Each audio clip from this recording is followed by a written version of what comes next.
So we will start with the Energy City Cactus Rats. And as you can see, look at that logo.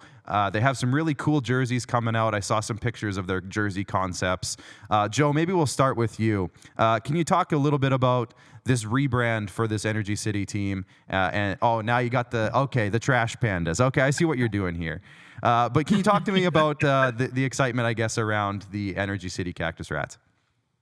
This is my way of tipping my cap to Pat Cassidy and company at the Energy City Cactus Rats. I am a big fan of all the fun names and that kind of stuff. If you haven't checked out John Oliver's skits about minor league baseball teams, phenomenal. I think that's the big storyline, obviously, coming into this season is not just the rebrand, but obviously a new home in Spruce Grove as well. Jordan Blundell does what Jordan Blundell does as far as a coach is concerned, and he's had the last couple of years being the roving home team of sorts, having to set up in Sherwood Park for a few games, or calling home games in Sylvan Lake or in Okotoks, some in Lethbridge over the last couple of years. They've had some bad luck in terms of weather and supply chains and all that kind of thing to get that stadium up and running in Spruce Grove. Now they can kind of see it finally come to fruition, and some of the guys around the team, as far as getting the excitement level back up, they've got some returning players that are going to be back that know what Jordan Blundell brings to the table. Some young guys, some local guys as well. That Edmonton area is always rich with really good baseball talent. I'm excited for day one of the new ballpark in Spruce Grove, but I think I'm more excited about them being able to finally get their footing under them after what's been a tumultuous 4 or 5 years here, and being able to finally call a place home for what feels like forever.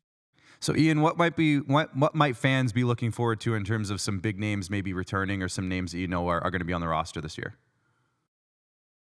Yeah, one of their top hitters coming back, Arancina, is coming back. He led the club in hits and pretty much all categories, including home runs. He was up there. I think he finished with 12 home runs.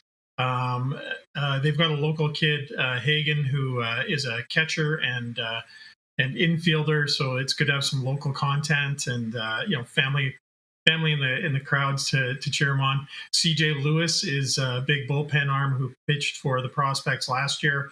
Had some injury troubles last summer, so they're hoping he can step in and be the closer. And it'll be interesting to see. There's so many moving parts up there in Spruce Grove. It's going to be a road team again, but so I think there will be a little bit of grace from the fans there.